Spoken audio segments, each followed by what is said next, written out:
Welcome to the Deep Dive. We're the place you come to cut through the noise, get right to the sources, and pull out those insights, those surprising facts that really matter. Today, we are diving deep. We're going into the, let's say, intricate, often turbulent history of Kashmir, and we're focusing specifically on one pivotal, really transformative decade, 1953 to 1963. That's right. And our main guide for this deep dive is the book Colonizing Kashmir, State Building Under Indian Occupation.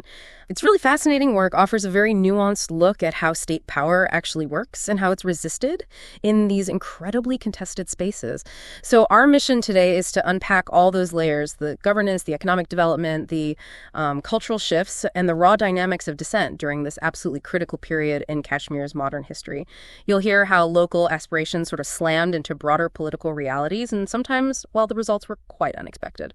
Yeah, get ready to maybe challenge some of your own ideas about how a state builds itself, especially under conditions that, well, that our source describes as occupation.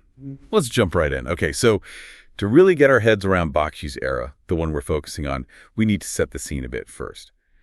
What was Kashmir actually like before this period? What were the tensions leading up to these dramatic political shifts? Right. Good place to start. Before 1947, Kashmir was under Dogra rule. This was a Hindu dynasty ruling a mostly Muslim region for, about a century. And that period, it was marked by really glaring inequalities. This naturally sparked significant mobilization among the Muslim population. You had groups forming like the Reading Room Party in 1930, the Young Men's Muslim Association back in 1922. They were pushing for basic rights. Like what sort of rights? Things like better wages, access to education, proper representation in government, land reform, a legislative assembly, fundamental stuff. And a key flashpoint, often seen as the start of the freedom struggle, was the 1931 Martyrs' Day. That's when Dogra state forces killed 21 protesters. It really threw these deep socioeconomic issues into sharp relief, even if the immediate triggers sometimes seemed religious. So there was already this powerful undercurrent pushing for change.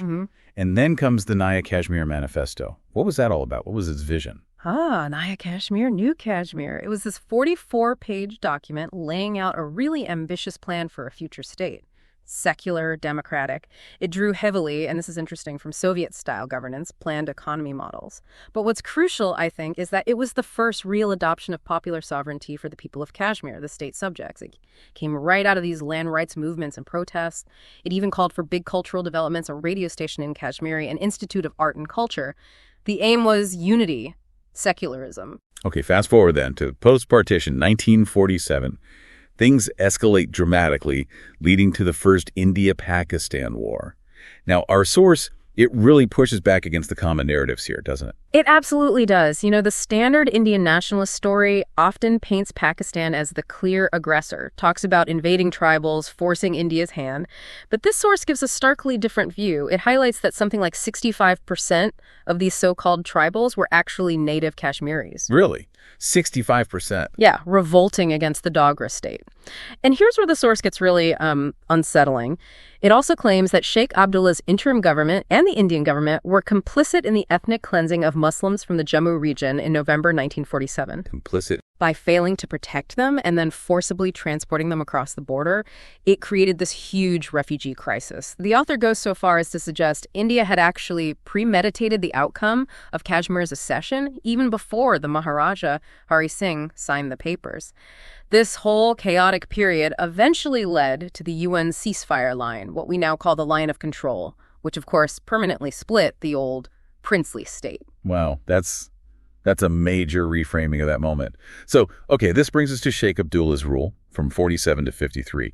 Despite those high hopes of Naya Kashmir, what was the actual reality like on the ground then? Well, the reality for many people was quite grim, actually. Abdullah's rule ended up being marked by severe economic hardship, also significant political suppression, and accusations of nepotism, too. See, he was aiming for Kashmir's financial independence from India. Noble goal, maybe, but it led to policies like restricting imports. And the result? Food prices just soared. It hit ordinary people incredibly hard. Plus, there was this system called mujawaza. Peasants were forced to give a quarter of their paddy, their rice harvest, to the state. A quarter? That sounds harsh. It was, and the system became rife with corruption. Food often ended up on the black market instead of feeding people. One leader at the time described this heartbreaking scene of, quote, hungry people scramble for leftover food dumped in garbage cans. Oh, that's awful. Yeah. So you have this widespread economic distress combined with Abdullah cracking down hard on any dissent. It just created this deep sense of disillusionment. The population was, frankly, ripe for a change. The stage was definitely set for something big to happen. And it did in 1953 with Sheikh Abdullah's arrest. How did that actually go down? And how did Bakshi Gul Muhammad end up taking power? Right. August 8th, 1953. Abdullah's arrest wasn't some spontaneous event. The source indicates it was pretty much orchestrated by the government of India. Prime Minister Nehru himself, the director of the Indian Intelligence Bureau, B.N. Mullik, they were involved. And they had help from Bakshi and Karan Singh, the Maharaja's son. So a coordinated move, how did they do it? Abdullah was basically lured to a meeting in Gulmarg, under false pretenses, and then arrested. What followed immediately was this massive, spontaneous uprising right across Kashmir. Strikes, protests. It went on for weeks. Bakshi's new government, which was heavily backed by Indian troops, clamped down brutally. The estimates vary, but somewhere between 60 and maybe 1,500 people were killed. Countless arrests, widespread reports of torture. Unsurprisingly then, his opponents called him a gauder, a traitor, yes. That label stuck. Okay, and this is where it gets really interesting, psychologically perhaps. The source suggests Bakshi's reasons for aligning with India weren't purely ideological. What does it say drove him?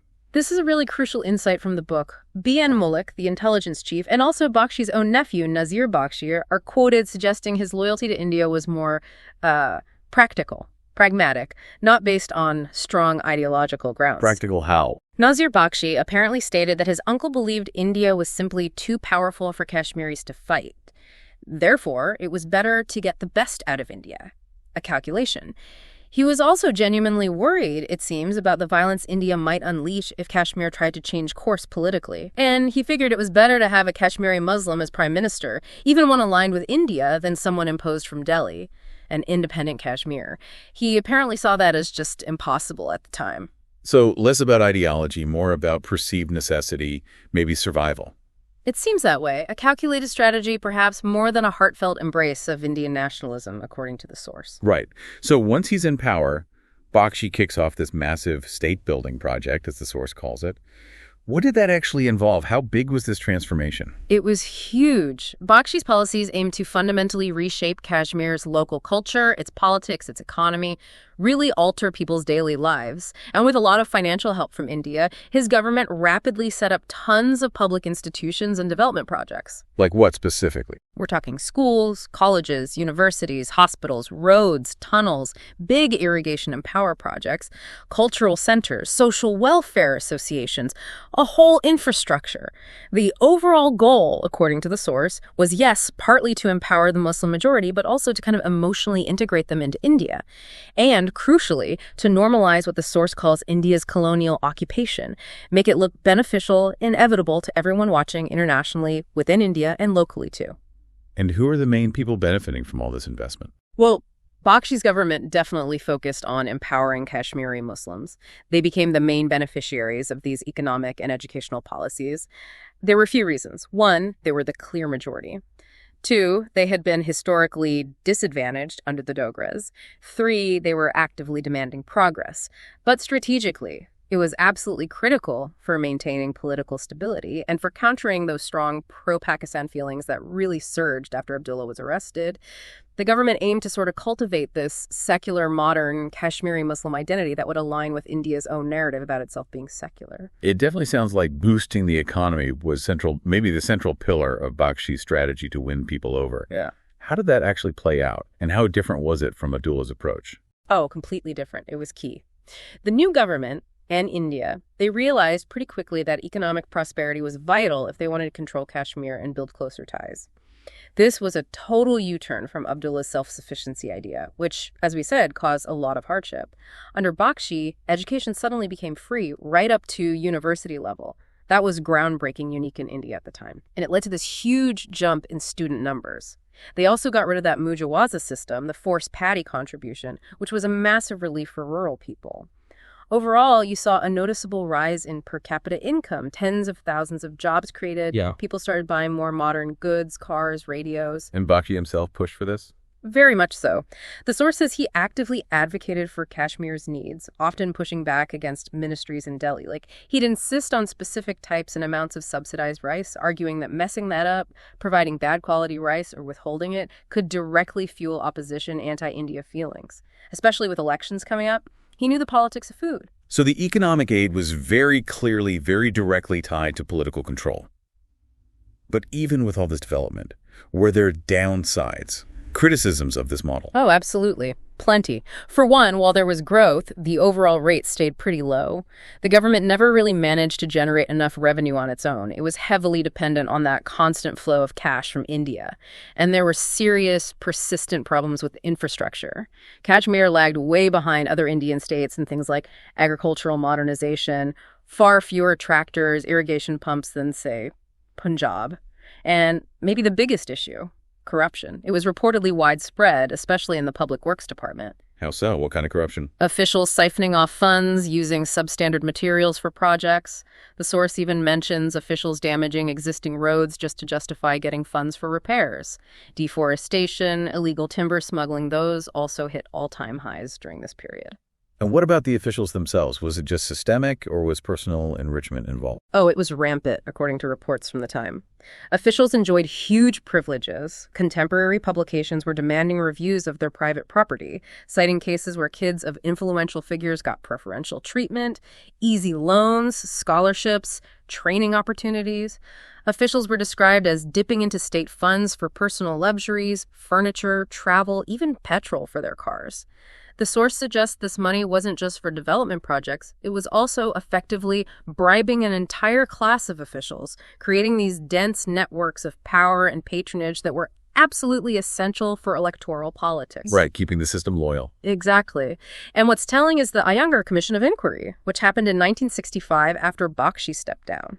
It found him guilty of getting financial benefits for himself and his family, coercing landowners, exploiting housing schemes.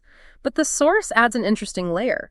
It argues that bringing these charges, even taking them to the Indian Supreme Court, actually served India's interests too. By deflecting blame away from the central government in Delhi and helping to delegitimize any lingering calls for Kashmiri autonomy, it framed the problem as Bakshi's personal corruption, not a systemic issue of occupation or integration. Fascinating.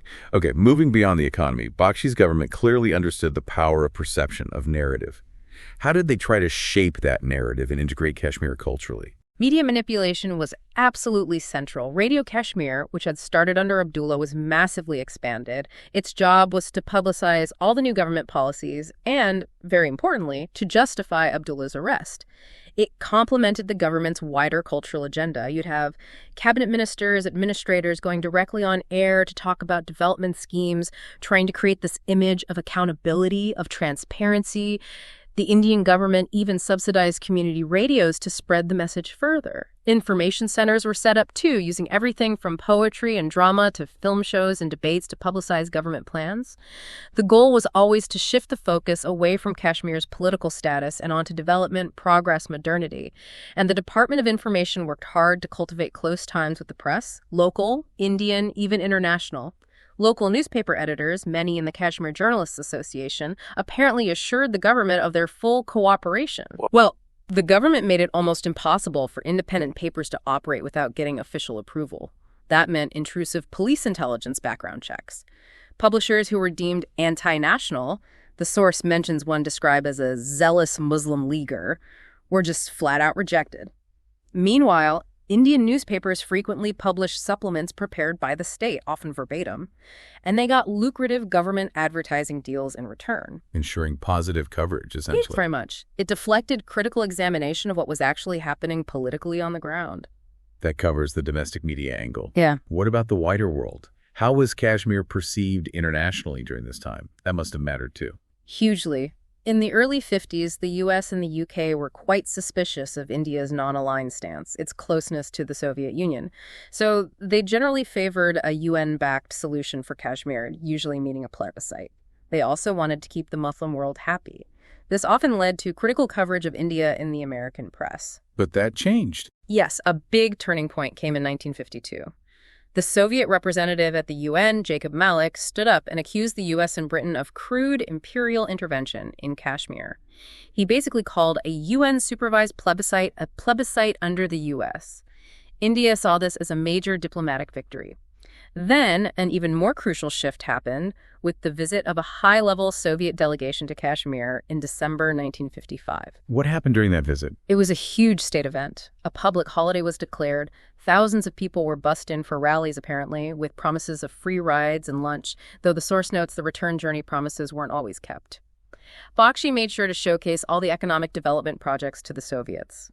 This visit massively emboldened India at the UN. Soon after, India started to outright reject the whole idea of a plebiscite. Kashmir effectively became a pawn in the Cold War. Beyond hard politics and media spin, Kashmir's sheer natural beauty also played a big role, didn't it? Especially in Indian cinema and tourism. Oh, absolutely. Another key front in the state-building effort, Indian filmmakers used Kashmir extensively as this gorgeous, idyllic backdrop for hugely popular holiday films. We're talking about films like Arzu, Kashmir Ki Kali, Janwar, For Wohi Dil Laya Hoon, those sorts of films. There are fantastic advertisements for tourism, portraying Kashmir as this adventurous, romantic escape for modern, urban Indian youth. The journey to Kashmir often became part of the romance narrative itself. Stylish cars, lively song and dance numbers on the way. And the government actively promoted tourism alongside this, building roads, rest houses, introducing things like skiing and mountaineering to draw more visitors. But how were Kashmiris themselves shown in this sort of post-colonial playground, as the source calls it? Were they even visible? That's a really critical and often disturbing question. Guidebooks in these films frequently racialize Kashmiris as Aryans. Aryans, what? The source argues it linked them to a broader project of Hindu religious nationalism. It situated Kashmir through a kind of primordial Hindu subjectivity, basically emphasizing an ancient Hindu connection, even though it was and is a Muslim-majority region. This racial framing was key to how Kashmiris were imagined by many in India post-independence. And quite shockingly, in most of these popular holiday films, actual Kashmiri people are largely invisible, erased, even while the Indian characters are shown happily appropriating Kashmiri culture and dress. And when they did appear, if a Kashmiri character showed up, like Raja in the film Jab Jab Phul Khile, he was typically depicted as rustic, uneducated. Famously, he asks the Indian tourist heroine to teach him Hindi. The implication, the source argues, is that the Indian character is the one who can civilize or nationalize the colonized subject. It subtly rejects more Muslim forms of cultural belonging. Meanwhile, Hindu sacred sites like the Shankaracharya Temple or the Amarnath pilgrimage route were heavily emphasized in promotional material, highlighting Hinduism's supposed primordial relationship with the landscape, while often downplaying or completely ignoring equally significant Muslim sacred places. Really sounds like cultural production was deeply, almost explicitly tied to these political objectives. So how did the government manage Kashmiri artists, writers, poets, musicians? Very actively. The government essentially absorbed and utilized local cultural producers to promote this distinct sense of Kashmiri cultural nationalism, but one that was always carefully aligned with Indian nationalism. It was presented as promoting Kashmiri national unity, secularism, and progressivism. Bakshi himself directly sponsored literary works, provided state employment for artists, commissioned poems and plays for big state events like at the Jashn-e Kashmir Festival, including, apparently, pieces that directly praised his own benevolent and progressive rule. Radio Kashmir, as mentioned, did prioritize the Kashmiri language and also promoted the syncretic Perso-Islamic music traditions, which, on the surface, seems positive for local culture. But there was a cost to this. Bureaucratization of culture. Yes, often a significant one. For example, traditional folk forms like bandpathar, which historically had this sharp satirical edge, often critiquing authority.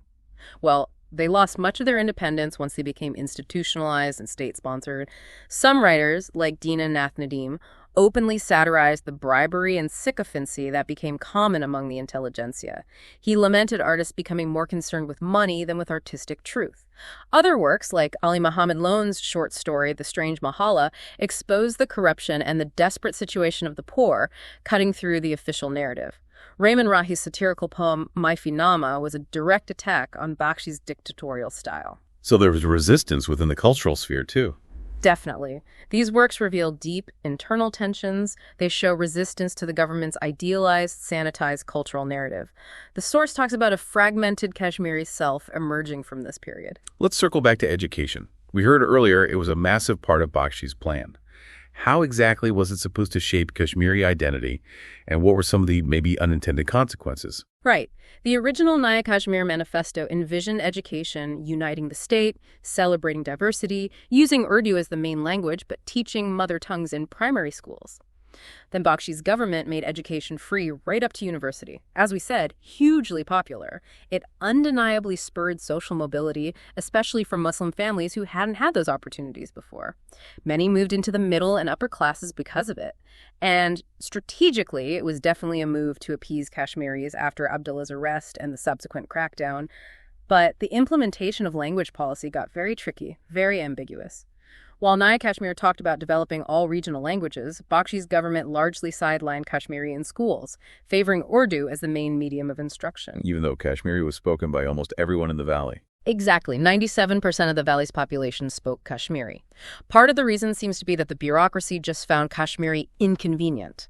They worried if they promoted Kashmiri, other regional languages like Dogri or Ladakhi would demand the same, complicating administration. There was also, maybe, a sense among some upwardly mobile Kashmiris themselves that Kashmiri wasn't modern enough, that Urdu or English were the languages of progress. Plus, you had constant pressure from the Indian government to promote Hindi as the national language, so Kashmiri got squeezed. And this focus on language, it seems tied up with the religious and ethnic tensions simmering beneath the surface, right? Absolutely. Remember, while the valley didn't see partition violence like Punjab, Jammu did experience that horrific ethnic cleansing of Muslims. So the government was deeply anxious about any Muslim assertions about the rise of pro-Pakistan groups. They saw education as a tool to promote communal harmony, to reinforce the narrative that Muslim-majority Kashmir chose secular India. But the policies they implemented often ended up doing the opposite, exacerbating tensions. How so? Can you give an example? A really significant example is the admission quotas they brought in for colleges. In Kashmir Valley colleges, it was set at 70% for Muslims, 30% for Hindus, including Sikhs. In Jammu colleges, it was the reverse, 70% Hindu-Sikh, 30% Muslim. Now, this was a direct response to Muslim students demanding better representation and opportunities, which they historically lacked. The intention, ostensibly, was to empower the disadvantaged Muslim majority, lessen their anxieties about Indian rule. But the effect? It caused significant fear and backlash among the Kashmiri Pandit community. They had historically dominated education and government jobs, so they saw this as discriminatory against them. The source cites a specific case involving Aga Ashraf, the principal of the Teachers College. He faced a corruption case brought by Pandit teachers who claimed he was acting communally simply because he was hiring more Muslim teachers to try and meet these new quota requirements. Ashraf later expressed this profound sense of despair, saying everything he'd worked for secularism, harmony felt destroyed by these dynamics. And in response to what they saw as Indian cultural imperialism in government schools, socio-religious parties like Jamaat-e-Islami started opening their own private schools, offering an alternative Islamic education. This further highlighted and probably deepened the communal divide. So alongside the development and cultural projects, there was clearly a harder edge. How did the state maintain control through more forceful means? What did surveillance and repression look like under Bakshi? It was pervasive. Both the Indian government and the Kashmir state government set up these rigorous, extensive systems of surveillance. They used networks of informers, multiple intelligence agencies operating simultaneously. Even government employees were constantly watched. The source mentions a short story from the time that captures this feeling, describing how one shadow, an informer, unintentionally ends up orbiting another informer. That's how dense the network was. The source is quite explicit here. It calls policing, surveillance, and the use of emergency laws colonial techniques of control, designed specifically for managing populations deemed dangerous. And you mentioned the peace brigades. Yes. Locally, they were known as kuftan fakirs, which translates roughly as late-night beggars. They were notorious. They operated in plain clothes but had wide-ranging authority. They were known for attacking and harassing political opponents, for imprisoning and torturing people suspected of dissent. The methods described are brutal, putting hot potatoes in mouths, placing heavy stones on chests, branding with hot irons. People could be arrested just for listening to Radio Pakistan or Radio Azad Kashmir in the privacy of their own homes.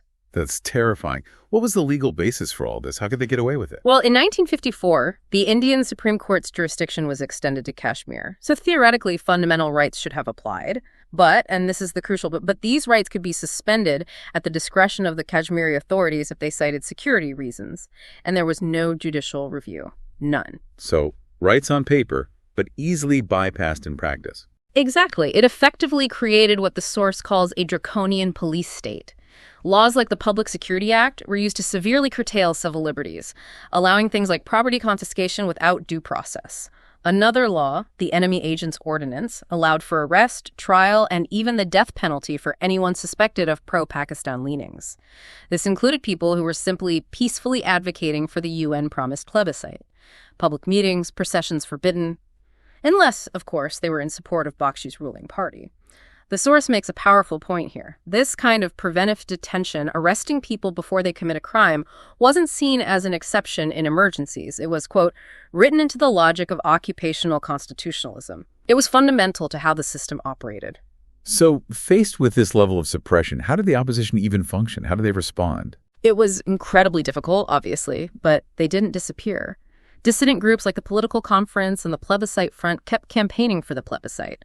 They used underground methods of propaganda like posters, pamphlets. The source even mentions them staging theatrical performances where Nehru was depicted being forced to withdraw troops. Symbolic resistance.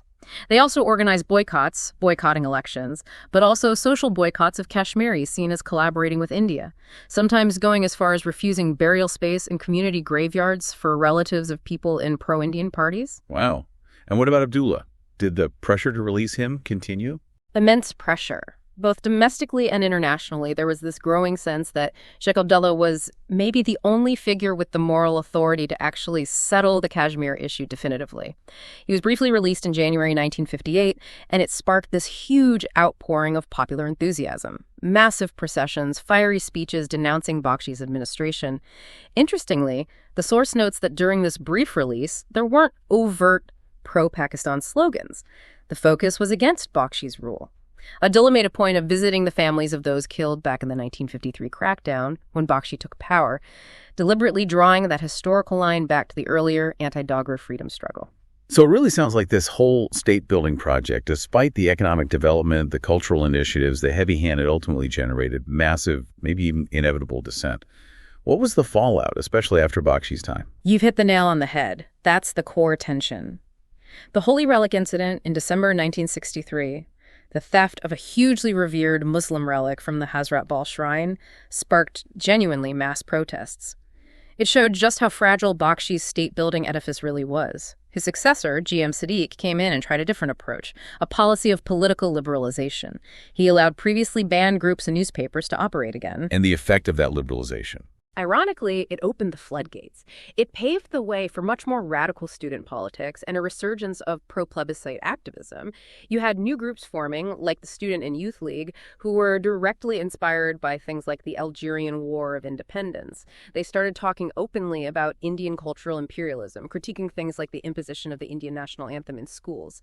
Socio-religious parties like the Awami Action Committee and Jamaat-e-Islami, which had maybe been focused more inwardly before, also became much more actively engaged in the political movement for self-determination. So in a way, the state-building project ended up cultivating the very forces that would challenge it most strongly. So what we've really seen today, diving into Bakshi's Kashmir through the source, is just how complex and frankly paradoxical state building in a contested place like this is. It involved using economic carrots, cultural promotion, media control, but all of it was underpinned by really significant repression and surveillance. It was this massive attempt to integrate Kashmir into India. But almost inevitably, it seems, it simultaneously fostered deep opposition from the very people it was trying to assimilate. It's such a powerful, maybe sobering reminder, isn't it? Yeah. That even when you try to create a modern secular identity, if it's perceived as being imposed, it can just ignite those historical grievances and lead to really volatile, unpredictable outcomes. That tension between the promise of progress and the reality of perceived occupation, between forced unity and the desire for distinct identity, it clearly continues to shape the region even now. This deep dive really shows how integration built on coercion often just sows the seeds of its own unraveling. Absolutely. And the legacy of this specific period, 1953 to 63, is still profoundly felt. The source concludes with a really striking point. It notes that in the 1990s, during the height of the armed popular uprising against Indian rule, some young Kashmiri rebels actually threatened to desecrate Sheikh Abdullah's grave. Desecrate his grave? Because they saw him ultimately as a sellout, especially after his 1975 accord with India, where he accepted Indian rule. It shows how historical figures get reevaluated.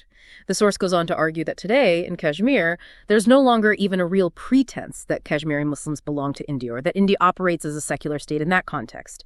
It suggests that the kind of direct settler-colonial rule, which has emerged more recently, has completely marginalized those local intermediaries, like Bakshi or even Abdullah in later years. It's erased that space for negotiation, however flawed, that Kashmiris once had with the Indian state.